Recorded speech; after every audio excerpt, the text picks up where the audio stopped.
You could be risking your life to see how good your butt looks in those new jeans. This world is a strange one. Malls can be some of the most fun places to visit.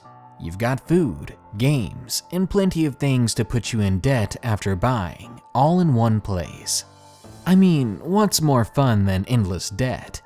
Well, when you're in the changing room trying on those new clothes, wondering if the camera above you is actually watching, you never do notice the hand coming from beneath the door.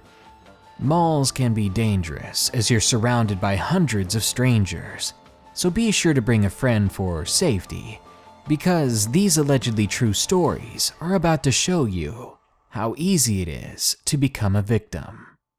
But first, do you have a creepy experience from being a paramedic or nurse? Send me your story at darknessprevails.org and it might appear in a future video. Thank you. Now, let's go to the mall. I hear the stalkers are on sale. Number 1. Mall Stalker. Submitted by Anonymous.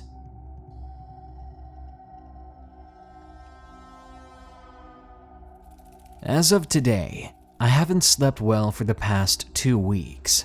The best sleep I've gotten was a 10-minute nap. Now, before I get started reliving the horror, I feel this is crucial for you to understand. I'm 20 years old and I weigh about 300 pounds. All through my school life, I've been bullied about my weight. I used to be a very scrawny guy, so I bulked up. I kept eating and working out every day, until I gained the reputation of being the guy you didn't want to mess with. I'm not tough by any means. I'm more quiet than anything, and the mental scars are still prevalent. Even still, I took a lot of martial arts training. I wanted to be able to hold my own in any situation. It made me feel more confident, and despite my appearance, confident I was not. Well, at the time, I worked for a well-known American company that sells apparel and such. It was a regular day, as any. I ended up getting the closing shift, and I'm used to the opening shift, so you can guess I was a bit tired. But long before that, on my 1-hour lunch break, I happened to go into a nearby candy store for a chocolate bar coffee crisp. I love those things. When I suddenly noticed a very young girl picking out some candy. I thought nothing of it. I assumed her parents were in the next aisle. And in this part of Canada, we don't have those stereotypical people that come to the mall to pick up hookers or anything like that. But when I looked in her direction, I saw someone else, an older gentleman with a big beard. It didn't take me long to realize that he was staring at her for a very long time. The girl couldn't have been more than 7 years old, so I began wondering if he was a friend or family member of hers. Just to be sure, I knelt down by the girl and asked her where her parents were. She looked up at me with a smile, but then she began to cry. She looked in every direction. I asked her, "Do you need help finding your family?" She looked up at me the same way my little sister used to. She gave me a nod, and I held out my hand and we went off to find her parents. I walked her to the customer service area, and I got a very worried look from one of my coworkers nearby. I explained that she was looking for her parents. She asked the little girl her name, and turns out she was the daughter of a customer we had quite often, so it didn't take long for us to pair her up with her mother. It was my good deed of the day, and I felt good about it. Not too long after, though, I noticed the strange old man that had been watching her now sitting on a nearby bench, and his eyes were locked with mine. He looked furious, as if I had just stolen his food or something. Now, I was a bit angry about the guy stalking the little girl, and I didn't like the way he was looking at me. So I walked up to him, and I asked him, "Can I help you with something, sir?" He stood up fast and got right in my face. I was ready for some kind of a fight. In fact, part of me wanted to, because I had no doubt in my mind that this guy was some sort of freak. But then he pulled back part of his jacket and revealed what looked to be the butt of a gun. I could feel my expression change on my face. Was he going to use that on me? Was he that angry? Angry enough to kill me right here, right now, in the middle of hundreds of people in the mall? He kept his eyes on me. His pupils didn't move once, and I tried to maintain a confident expression. If he was going to use that gun, then I was ready to take him down as fast as possible. But part of me knew that I was probably going to get shot. But then he took a step back and covered the gun once more. He looked at me as if to think if I was worth it or not. Then he turned around and walked away. I didn't stop watching him until I saw him exit the building. I let out a massive sigh of relief, and I immediately told the security. The security had to call the police, and the police had to have me file a report, but they didn't catch the guy. He never pulled the gun out, and he might have had a concealed carry permit for all I knew, so I don't know why the police were called at all. Still, there's no telling what that guy was capable of. I was honestly hoping that was the end of it, but I wouldn't be here telling this story if it wasn't. As I mentioned before, I was working the closing shift that day, and lo and behold, I had to walk home. And as I was walking home, I noticed a black van following me. With the incident that happened earlier today, I was already on edge. Add on top of that I was half asleep and you've got one stressed out dude. So I stopped at a Tim Hortons for a coffee. Maybe that would take the edge off. And I noticed the same van when I came out, as if it had been waiting on me. I decided to go into the neighboring plaza to see if I was being followed. And still, the van pursued me. So yes, I was definitely being followed. I put my hood up, pretending I hadn't noticed the van, but lucky for me I had my Bluetooth headset on, playing some music, so I turned the music off, and I called the police through the Bluetooth headset. I kept walking, stealing glances of the van behind me, and I think by now they knew I knew they were there. They got deathly close at one point, and that's when the van door opened, and the same old man from earlier jumped out and began to run at me. I thought it was over. I was certainly outnumbered. There had to be more of them in the van, and I knew he was armed still. I quickly assumed this was the end. I might have been able to outrun him, but there was no outrunning that van, or the bullets that they could fire. Before he reached me, before I could sprint, the police cruisers finally showed up, and when the man saw the cruisers pulling up behind them, he ran back in the van and jumped in. Then they made their getaway. I was noticeably shaken up, and one of the officers in the cruisers must have noticed that, or they were just a good person, because they pulled up next to me while the other cruiser gave chase, and the lady inside asked me if I'd like a ride home. After that night, I was beginning to think that this was something far more complex than some pedophile at the mall. I believe what I stopped that day was some sort of human trafficking, and that if I hadn't helped that girl, she would have become another victim, never found. And I guess that means I made them lose money, and they were ready to deal with me. I'm still afraid that I pissed off the wrong people, and I sincerely hope I don't ever see that van again. So far, it's just been luck that's keeping me alive, not my training or intimidating demeanor. So be sure to keep an eye on your kids no matter where you are, because even in the smallest towns, dark and terrible people are always at work. Number 2. The Strange Man at the Mall. Submitted by Emily. This happened to me and my mother around Christmas. I was 12 at the time, and my mom was 37. I went to the mall with my dad and mother to just look around some stores, relax, and eat at the food court. As we were about to go to the food court, my dad said that he needed to go to the restroom, so me and my mom had to wait for him right outside. As the two of us were talking about what we wanted for Christmas, a really strange man around 50 or so came out of the men's room. He had black hair and a black beard, and he looked drunk out of his head. He smelled horrible, like pee and alcohol. He was more like a zombie than a human at that moment. But then he approached us, and he began to talk. Hey, he pointed at my mom.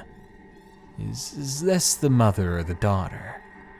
My mom didn't speak much English, so I had to reply for her, even though I don't think I should have talked at all.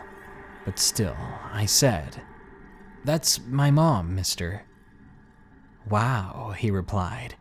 "You look really young. You're so gorgeous." My mom was just nodding her head, trying to nervously laugh it off. But then the creep turned to me and then said, "But you're even prettier. You're so cute. What's your name?" Again, I should have ignored the guy, but I told him my name.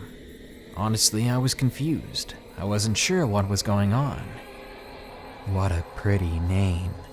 Do you want to come with me?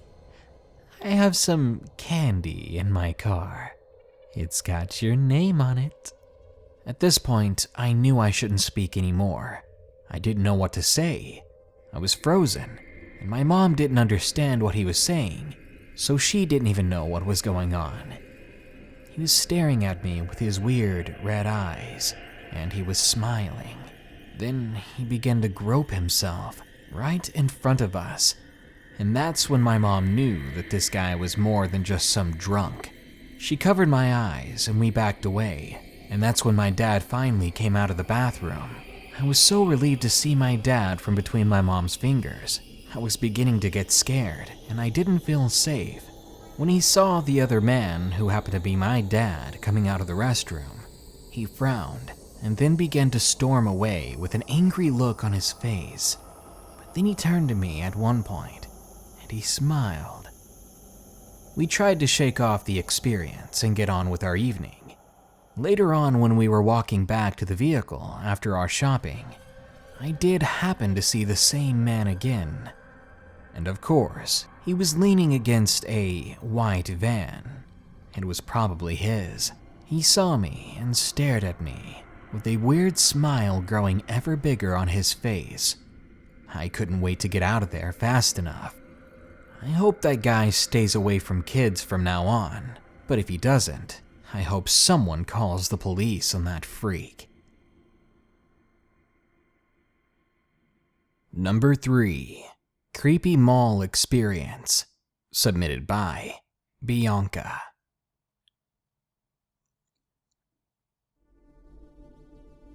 I'm a high schooler, and as such I do love shopping, even if it's just window shopping. This experience happened to me recently, and I can never go to the mall alone anymore, and I honestly haven't felt safe since. My friend and I were window shopping at around 8 that night at the mall. We like to do it late, because there are less people there to get in the way, and I hate it when it's noisy. I prefer to go when it's more peaceful. We were walking when suddenly the lights in this one area just turned off. It was getting dark, and some of the stores were beginning to close after all.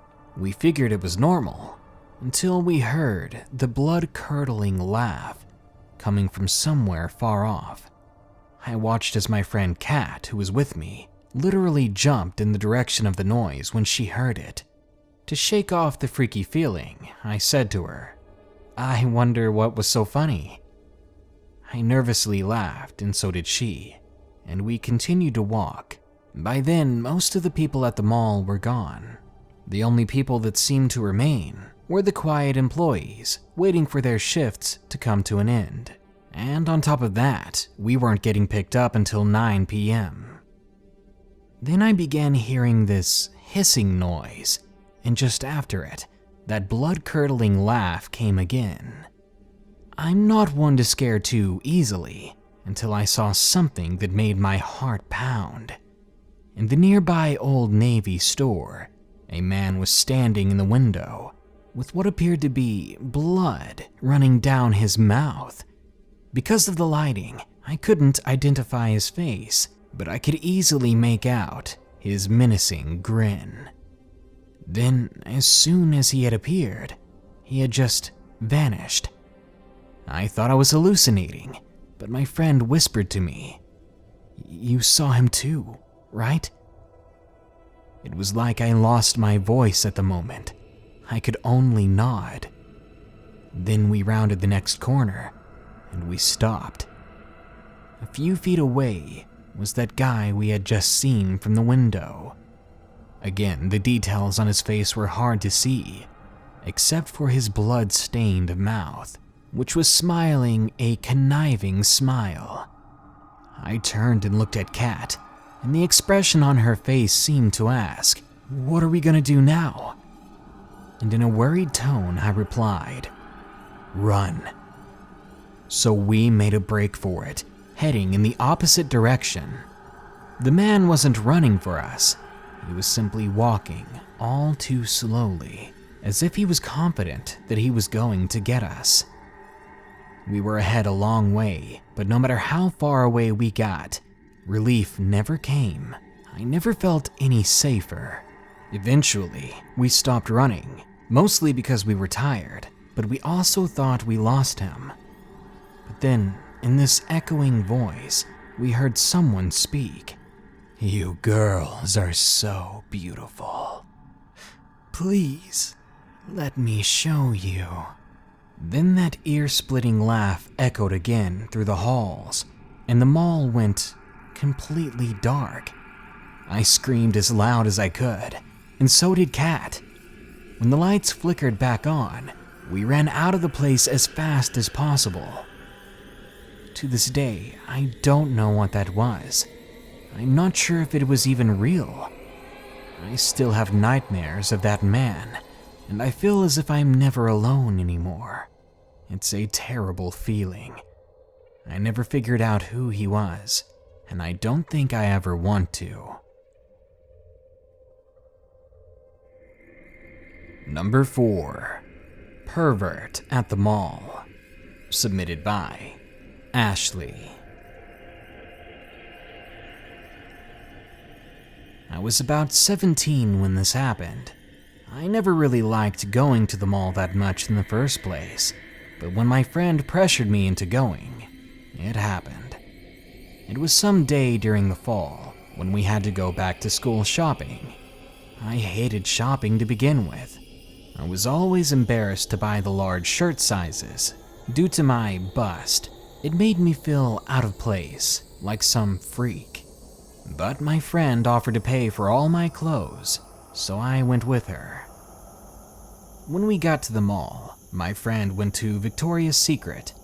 I never bought anything from there. It was too embarrassing for me. And when we walked in, I felt kind of nervous. However, while we were there, I felt something different. I felt like someone was watching us. It wasn't an embarrassing feeling. It was a disturbing one. It felt gross, and I didn't know why.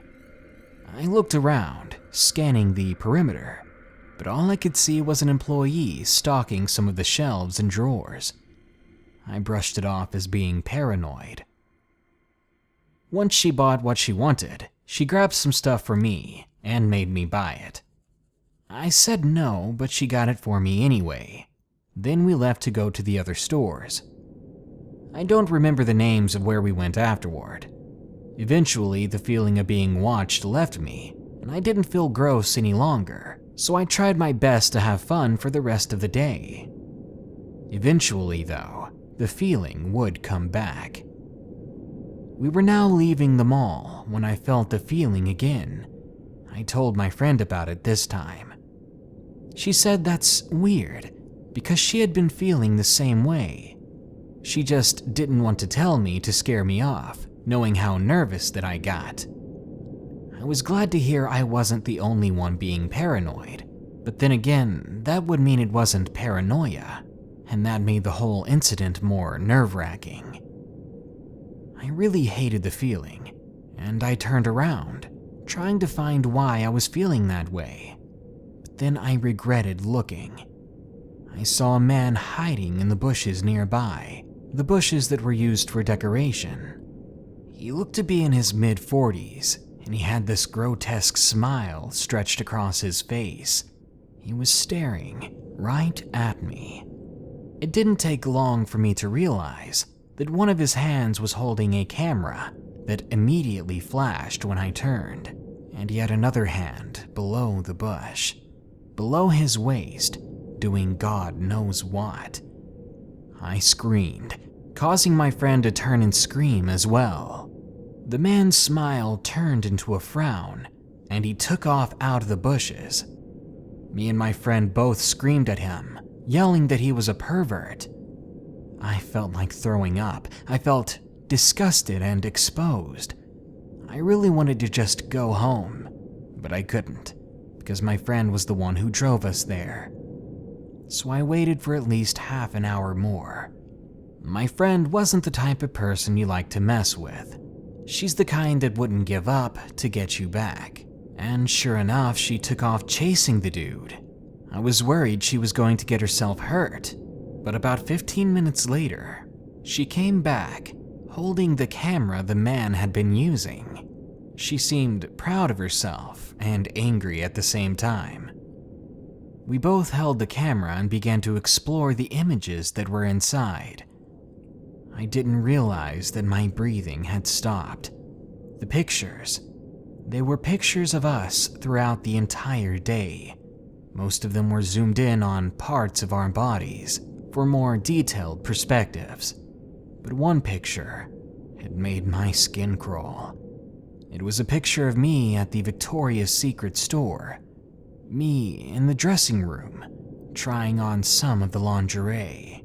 How he had gotten that picture, I have no idea. I began to cry, and the expression on my friend's face told me that she felt the same way.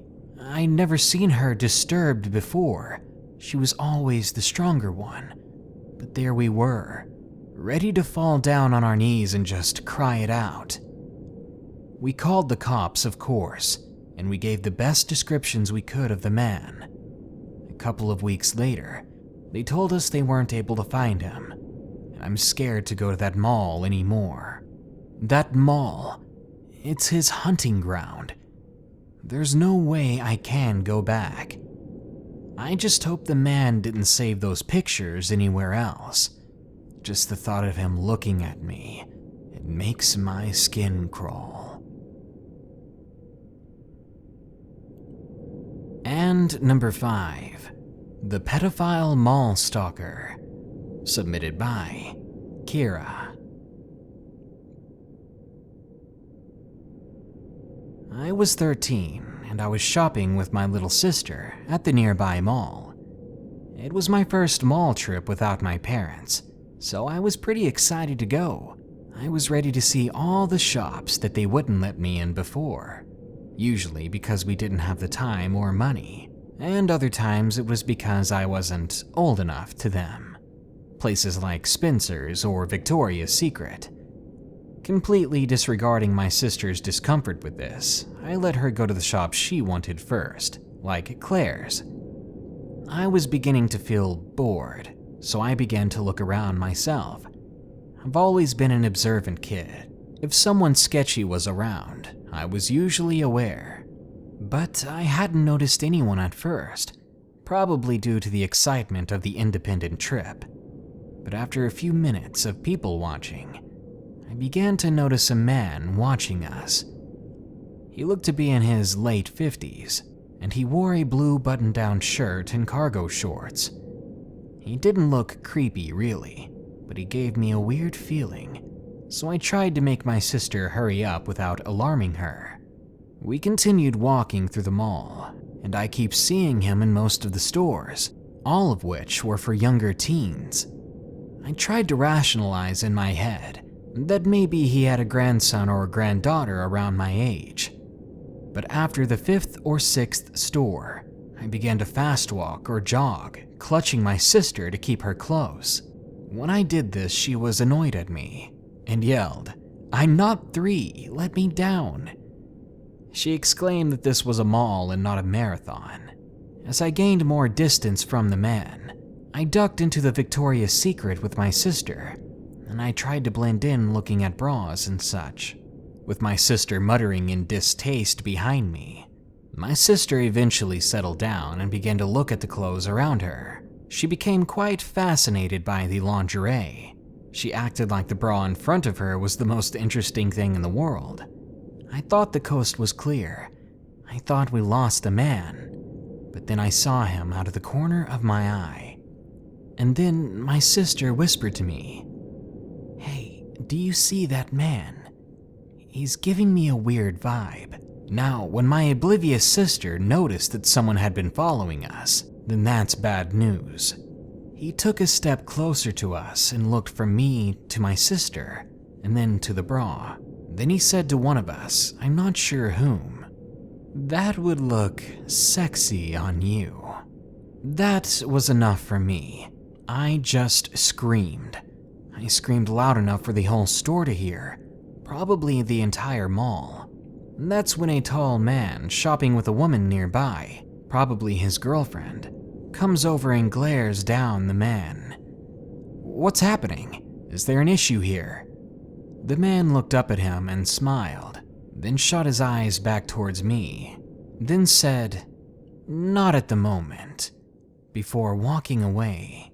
What did he mean by that? What's wrong with this guy?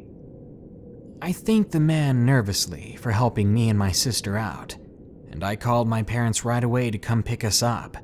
I didn't tell my parents about the situation, which was probably a bad idea. I should have told them. I was just afraid they'd never let me go shopping alone again, and I'd been having so much fun before the man showed up. After this experience, I found myself thinking about it a little too much. It's the kind of thing that puts reality into perspective for you. This isn't no kids movie. If I had never seen the man, if I had let him get too close to us when we were vulnerable and no one else was around, I hate to say it, but there's a chance that neither of us would have made it out of that mall that day. I think that was the day I grew up, the day I found out that innocence is ignorance.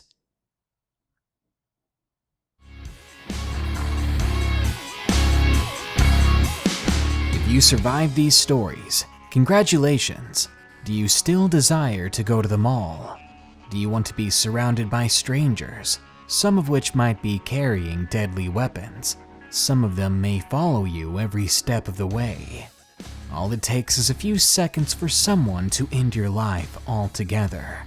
And with so many people around you, you would probably never know who it was before you bleed out into unconsciousness. Good night. Be sure to like, share, comment, and subscribe if you enjoyed the video. And don't forget to subscribe on our subreddit to be able to send your stories in for narration. I'm still looking for paramedic and nurse stories, so be sure to send those over to reddit.com/r/darknessprevails. Thank you.